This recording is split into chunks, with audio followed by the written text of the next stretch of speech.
From the Las Vegas Review-Journal studio, welcome to Season 2 of Mobbed Up, The Fight for Las Vegas, presented by Pro Group Management. Additional sponsorship provided by El Cortez and the Golden Steer. A heads up before we get started. Mobbed Up contains explicit content such as strong language and depictions of violence, including murder. Please be advised that this podcast might not be suitable for all audiences.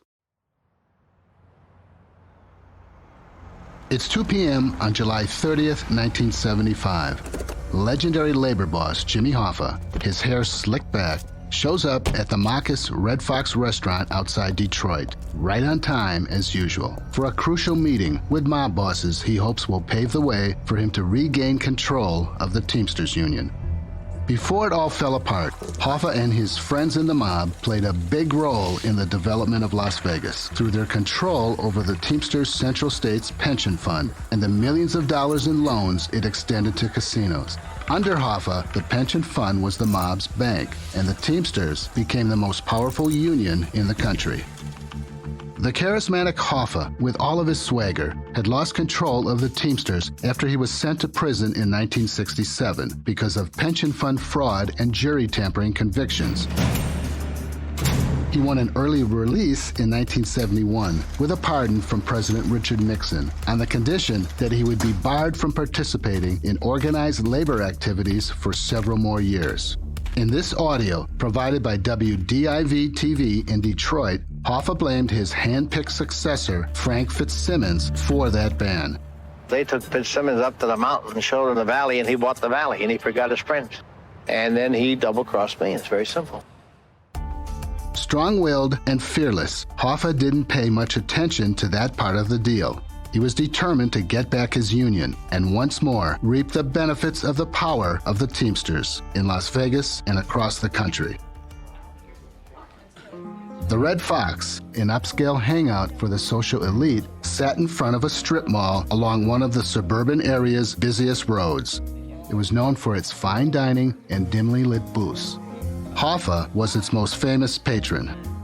Detroit Mafia street boss Anthony Giacalone had persuaded Hoffa to show up for the meeting at the Red Fox with New Jersey Teamsters leader Anthony Provenzano, who had doubled as a ranking member of New York's Genovese crime family. Hoffa and Provenzano had been locked in a bitter feud since their days in prison together. If Hoffa gained the mobsters' support now, his future with the union would be much brighter. Detroit journalist and mob watcher Scott Bernstein describes how Hoffa thought it was going to play out. Giacalone and his brother Billy took a series of meetings with Jimmy Hoffa over those first couple weeks of July and told him that they had arranged for Tony Provenzano to come to the table to negotiate and make amends. And according to what the Giacalones were telling Hoffa, Provenzano would support him in the 76 election if they met and Hoffa apologized and they would shake hands and recommence their friendship. In fact, it was all a ruse. The meeting didn't happen. After waiting about 30 minutes in the restaurant's parking lot, an angry Hoffa stormed away. He found a phone booth outside a nearby hardware store and called his wife Josephine to say he had been stood up. He told her he would go to the grocery store on the way home and pick up some steaks for dinner. Hoffa never made it home after that phone call. Witnesses saw him in the parking lot talking to 3 unknown men in a 1974 Mercury Marquis belonging to Giacalone's son. Hoffa jumped into the back seat of the car and was never seen again.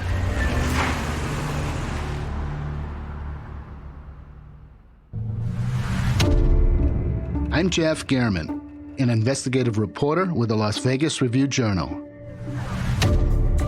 In partnership with the Mob Museum, I'm your guide for Season 2 of Mobbed Up, The Fight for Las Vegas, a true story about money. And so it was their piggy bank. They had the ability to get loans for whoever they wanted to get loans for. He just hit us like a tidal wave. Crime. You're in with every gangster and hoodlum in the United States. I don't go for that, Mr. Kennedy. I don't go for that kind of action. I emptied that revolver in his head, then he still was alive. And the battle to control the Strip. I was on television accused of fronting for the mob. We were very angry and very upset, and we knew we had been double-crossed. I was really worried about the state of Nevada because it was on trial also. I've covered organized crime from the streets to the boardrooms of the Strip for more than 40 years. In Season 2, I'll take you on a fascinating journey as the FBI and state of Nevada take on the mob families. Federal judges battle prosecutors, and two of the biggest names in entertainment fight for the right to replace the mob on the Strip.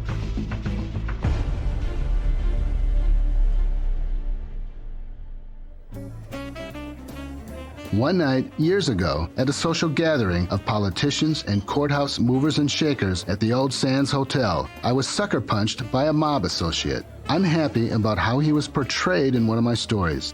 A couple of hours later, with 4 stitches under my lip, I had a war story to tell.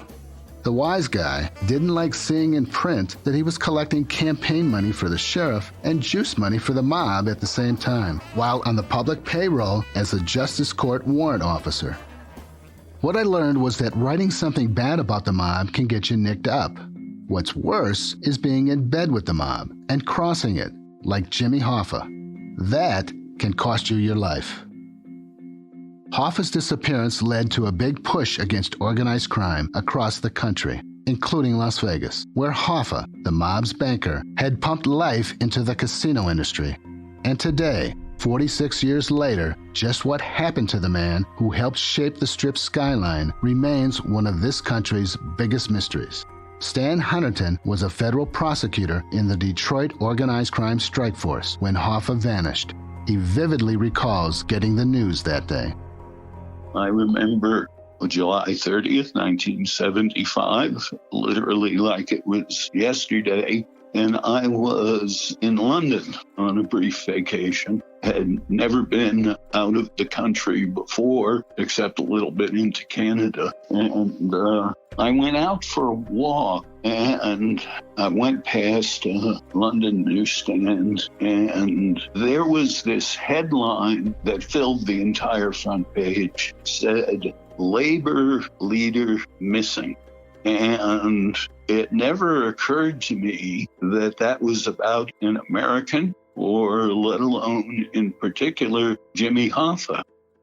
When Hunterton returned to Detroit, he became involved in the early investigation into Hoffa's disappearance. Everybody in our office stopped whatever they were doing and was given some part of what became known as the Hoffa case in FBI jargon.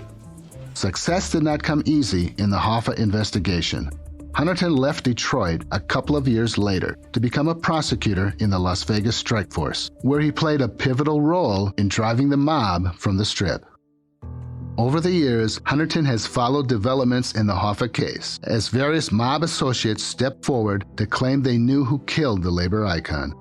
Those theories were abundant, as were the much-anticipated public digs in search of Hoffa's body in Michigan and across the country, including the most famous one, underneath the old Giants Stadium in New Jersey. But the FBI never charged anyone in Hoffa's murder, and it never found his body. Yet, to this day, there's still hope. One respected journalist is working hard on a new lead that could turn up Hoffa's remains. More on that later. Jeff Schumacher of the Mob Museum is just as intrigued about Hoffa's disappearance as anyone. There really does seem to be a national obsession with what happened to Jimmy Hoffa. You know, people love a mystery. One thing we forget, at this time in the 21st century is how well known Jimmy Hoffa was at the time that he disappeared. He was a national figure. He was a major player in labor politics, in all politics, and in Las Vegas for 20 years. He was a household name. Everybody knew who he was. And so when he disappeared and the mystery ensued in 1975, the world was absolutely gripped by it. The fact that we couldn't solve it, that there's so many questions that went unanswered, I think is what has allowed this story to linger, that people are still interested all these years later. We just want answers to basic questions. How was he killed? Where was he killed? Who killed him, and what happened to his body? We'll be back after a break.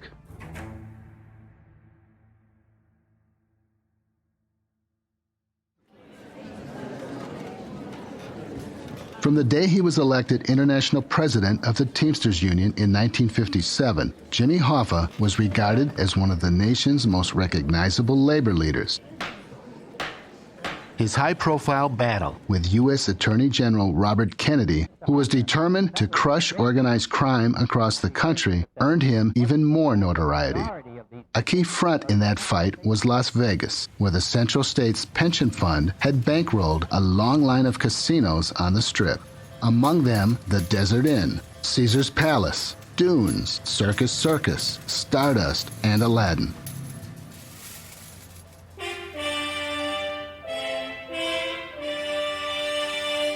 Greetings, noble citizens. I, Caesar, welcome you all to Caesar's Palace.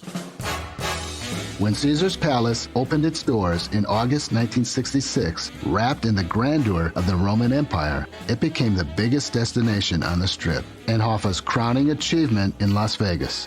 Hoffa was the guest of honor at the lavish grand opening, and Nevada's governor, as the story goes, told attendees that the resort would not have been built without Hoffa. Even on opening night, Hoffa had an incredible influence at Caesars, according to Michael Green, a University of Nevada, Las Vegas history professor. Caesars was taking a bath in the casino. They were really losing the first night. And the story is that he had gone up to bed and ran up and got Hoffa up and said, "We need more money." And Hoffa said, "Fine, you can have another $1 million," or whatever it was that they needed to get through it. Jeff Schumacher says Hoffa was in all his glory. Everybody seemed to love Uncle Jimmy, and he was taken care of in the hotels. He was in all of the elite circles in the city, and he could make or break just about anybody in town. So he was very powerful. But Hoffa needed the mob to hold onto his power.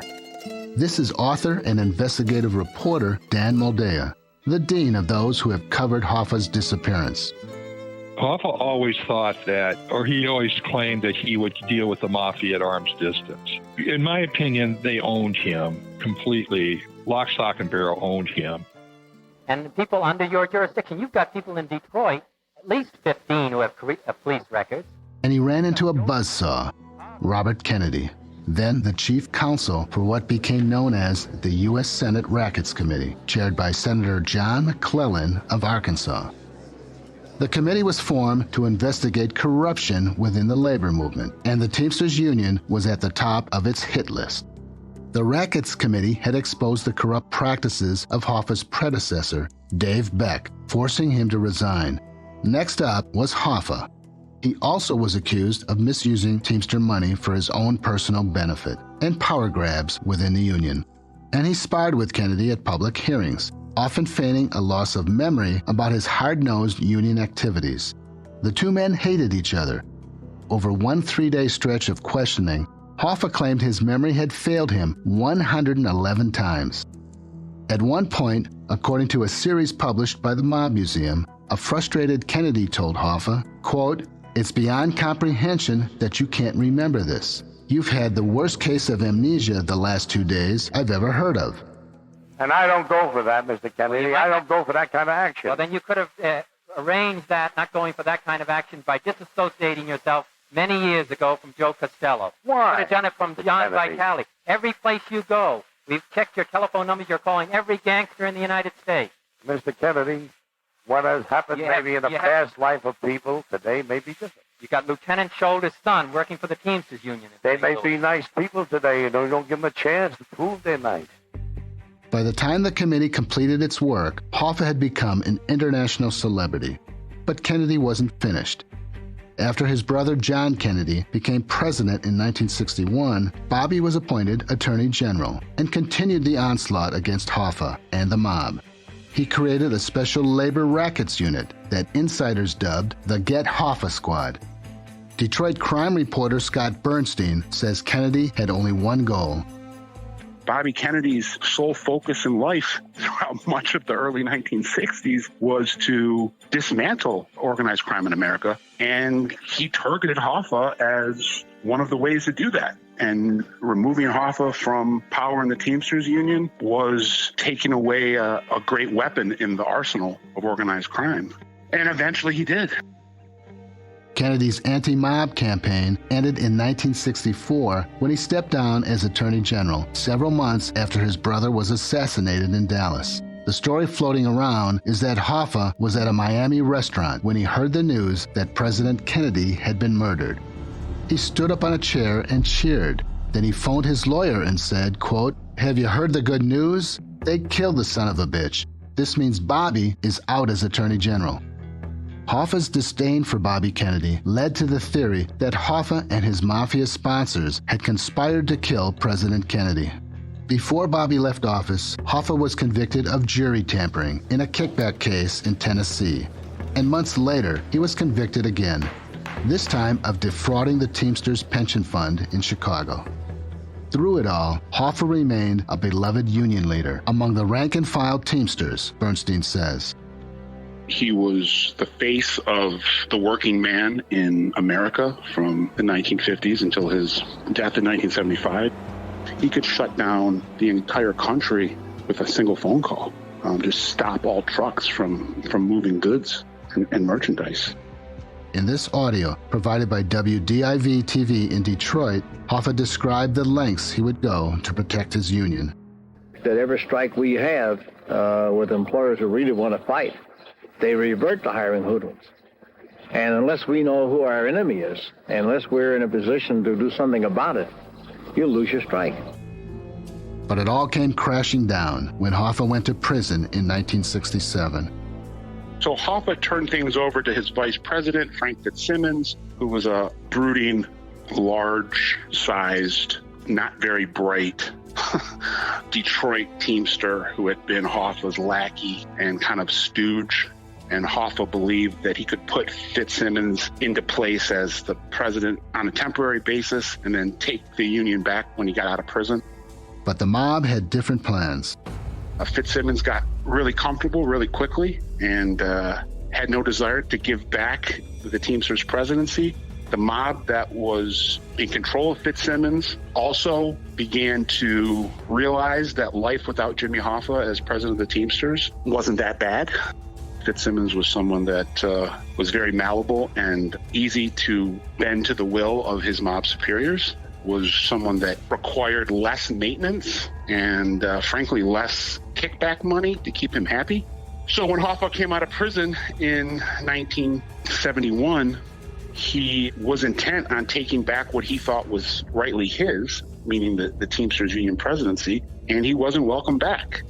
And he was told to pretty much shut up and retire and enjoy your freedom, and they put him out to pasture. So what did Hoffa do? Well, he didn't retire. Dan Moldea says he kept pressing ahead with his plan to take back the union, and he decided to get even with his former mafia associates. He was closed out institutionally from coming back to the union. And so what Hoffa did was he started informing. He started cooperating with government panels. He started cooperating with federal grand juries. He was talking to reporters. And he thought that he had been double-crossed by the mob guys who he had helped make very wealthy and very powerful. Hoffa was furious, Bernstein says. He wasn't going to give it up without a fight. And he pretty much told the mafia that he was declaring war on them. And these aren't people that take very kindly to being threatened. And Hoffa started going on a media tour, going on 60 Minutes, going on Mike Douglas, doing interviews with the New York Times, the Detroit Free Press, Playboy magazine, and threatening to not just take back the Teamsters Union, but telling people that once he took it back, he was going to cleanse the Teamsters of organized crime influence. By that time, everyone knew Hoffa had the dirt on how the crime families used the Teamsters Pension Fund to bankroll its Las Vegas casino ventures. Former prosecutor Stan Hunterton says Hoffa's bizarre campaign likely sealed his fate. Of course, people in the mafia in Detroit and elsewhere didn't want Jimmy Hoffa going on a crusade talking about their business, and especially the pension fund loans. So I think the most likely thing is that a joint decision was made by a number of members of the mafia for business and some personal reasons that Hoffa had to go. Still ahead, Theories about Hoffa's disappearance from the Red Fox restaurant in the Detroit area continue to thrive. And an Oscar-nominated movie added a new twist to the mystery in 2019. Mobbed Up, The Fight for Las Vegas, Season 2 continues after a word from our sponsors.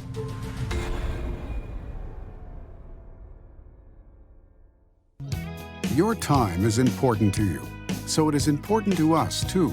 As a business owner, you want to spend your time focused on growing your business, not on dealing with red tape. You can safely leave that to us. At Pro Group Management, we focus on ensuring that you have the best workers' comp plan for your business. Our team of experts keeps up on all the regulatory issues and compliance updates so you can spend your time growing your business. For self-insured groups, Pro Group Management is the leader in providing Nevada's businesses with reliable, quality workers' comp programs. And we have the awards to prove it. Find out how to have Pro Group Management work for you. Visit our website at pgmnv.com to receive a free cost savings analysis now. That's pgmnv.com or call our Las Vegas office at 702-740-4380. Pro Group Management. Workers' comp that works for you. Can't get enough of the intrigue, drama, and excitement behind the history of Las Vegas? Live it by dining at the Golden Steer Steakhouse, the oldest steakhouse in Las Vegas and an old haunt of Tony Spilatro's. The Golden Steer has been serving up famous and infamous customers since 1958. From mobsters to the Rat Pack, Muhammad Ali to Holly Madison. Enjoy this classic experience in person or try their world-famous best steaks on earth in the comfort of your own home by ordering today at goldensteerlasvegas.com.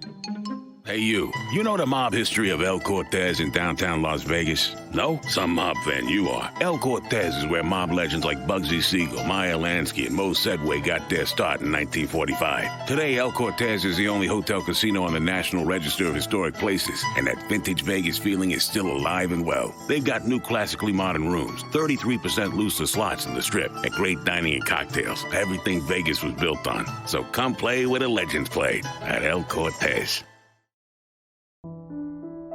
The nation today is just as hungry to uncover the truth about Jimmy Hoffa's disappearance as it was 46 years ago. In 2019, it was the subject of Martin Scorsese's film The Irishman, starring Robert De Niro, Joe Pesci, and Al Pacino as Jimmy Hoffa. Not everyone shares the movie's theory about Hoffa's demise. That's coming up. So why are we obsessed with what happened to Hoffa? The Mob Museum's Jeff Schumacher has an idea. In most murder cases, somebody speaks up. Ultimately, you get an informant or somebody on the inside who decides to spill the beans about what really happened. In the Jimmy Hoffa case, amazingly, after all these years, we still don't have the smoking gun. The prevailing theory among the experts is that Salvatore Sally Bugs Briguglio, a Genovese crime family soldier, carried out the hit under orders from Anthony Provenzano, Hoffa's archenemy. So Sally Bugs could have been in that Mercury Marquis that drove away with Hoffa from the Red Fox restaurant on the afternoon of July 30th, 1975. Hoffa was probably strangled or shot to death at a nearby house or farm that had some tie-in to the mob, and then his body was disposed of. Briguglio, who was on the FBI's list of suspects in Hoffa's murder, was killed gangland style 3 years after Hoffa's death, as he reportedly was cooperating with prosecutors against Provenzano. This is not the only theory about Hoffa's killer, according to Schumacher. But then there's the story of Frank Sheeran. Frank Sheeran was a friend of Hoffa, and he was a labor racketeer himself. Late in his life, he sort of spilled the beans about his life to a lawyer named Charles Brandt. And during those conversations, Sheeran told Brandt that he had personally killed Jimmy Hoffa. Now, this late-in-life confession resulted in a best-selling book called I Heard You Paint Houses, and it was a sensation. It was a bestseller, and many people bought into this simply on the basis that Sheeran said he did it. The Irishman was based on Sheeran's story. Sheeran was played by De Niro. Like many people, I loved the movie. As Schumacher and others point out, Scorsese's account, though dramatic and enticing, may not be totally accurate. It's a finely made movie. I mean, Scorsese's a really great director. He has the best actors, great script. As movie making, it's top notch. As history, it's not so much. And the problem there is it's really a one source story. Frank Sheeran, his final years, claimed that he himself killed Jimmy Hoffa. But the records don't support that. The other sources don't support that. The federal investigations do not support that claim. And there are problems that even Sheeran couldn't clear up in terms of the timeline and where he was at certain times. Scott Bernstein also doesn't believe Sheeran murdered Hoffa. Frank Sheeran was frankly a nobody and was someone that would never be trusted with pulling off the hit of the century. He's someone that I can't honestly tie to any murders. I've talked to a number of FBI agents that say that they can't connect him to one homicide, let alone multiple homicides, let alone the Jimmy Hoffa assassination. Dan Moldea, who has spent a lifetime tracking leads in the case, believes Provenzano had Hoffa's body returned to his home turf in the steel drum as a trophy. Moldea doesn't subscribe to the shearing theory. In the past couple of years, Moldea has developed what he thinks is solid information that will show Hoffa's body was transported by a Detroit trucking company to a landfill called Brother Moscato's Dump near the Hackensack River in Jersey City, New Jersey. Moldea is pushing authorities to do yet another Hoffa dig. Nothing I've ever experienced has been this good, though. Nothing. Nothing even in the same universe as this particularly, which is why I'm in high confidence on this, too. I've bet the ranch on this thing. But former federal prosecutor Stan Hunterton doesn't buy into the steel drum theory. I've just become convinced over the years, and more so as the FBI continues to dig more holes, which I think are now over a dozen, in an attempt to find the body, that it just wouldn't make sense to be shipping Jimmy Hoffa's body around the country or putting it in a grave on a farm. I mean, who wants to be caught making an illegal left-hand turn with Jimmy Hoffa's body in their trunk? So, for my part, and it's no better and maybe worse than other people's conclusion, I think he was cremated shortly after he was killed. Scott Bernstein agrees. I don't subscribe to the belief that they would have taken a body and shipped it cross country. It seems way too convoluted and complex when you have a million ways to get rid of the body here in Detroit, and people that are very well equipped and well versed in how to conduct murder. Bernstein believes Hoffa was taken to a nearby house, secured by the mob, and killed. Then, his body was put in the trunk of the Mercury Marquis and driven to a local trash company and incinerated. Yet, Bernstein is rooting for Moldea. I have the utmost respect for Dan and someone that I consider the godfather of Jimmy Hoffa research. And if Dan believes that he's there, I got to give it some credence. And I am eager to see what happens. And if they do a dig there, I would love them to find him and have Dan be Captain Ahab and the Hoffa body be his white whale. Hoffa is gone, but his Strip legacy remains. It is the foundation for today's Las Vegas, the world's #1 destination. A thriving tourism corridor lined by mega resort after mega resort, offering high-tech gambling and a lot more. Gourmet dining, high-fashion shopping, and exotic nightclubbing. The new boardrooms of the Strip are no longer run by the mob, but by Wall Street corporations.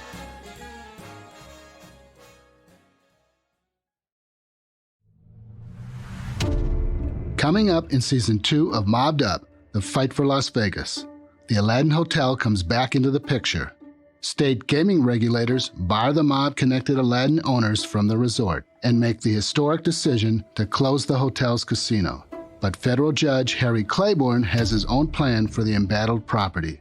Bud Hicks was the state's top deputy attorney general. I think what Harry Claiborne did shocked everybody. It was really beyond the pale. Then, a nasty internal war erupts at the federal courthouse as prosecutors look to tighten the noose around the mob. High-profile defense lawyer David Chesnoff was just starting his career in Las Vegas back then. He'll tell you what it was like defending mob figures and going up against the massive resources of a federal government determined to change the ways of Las Vegas. It got very personal. And for the lawyers, to be honest with you, at times it was scary because you were dealing with people with a lot of power, and all we had was our pencils and our books.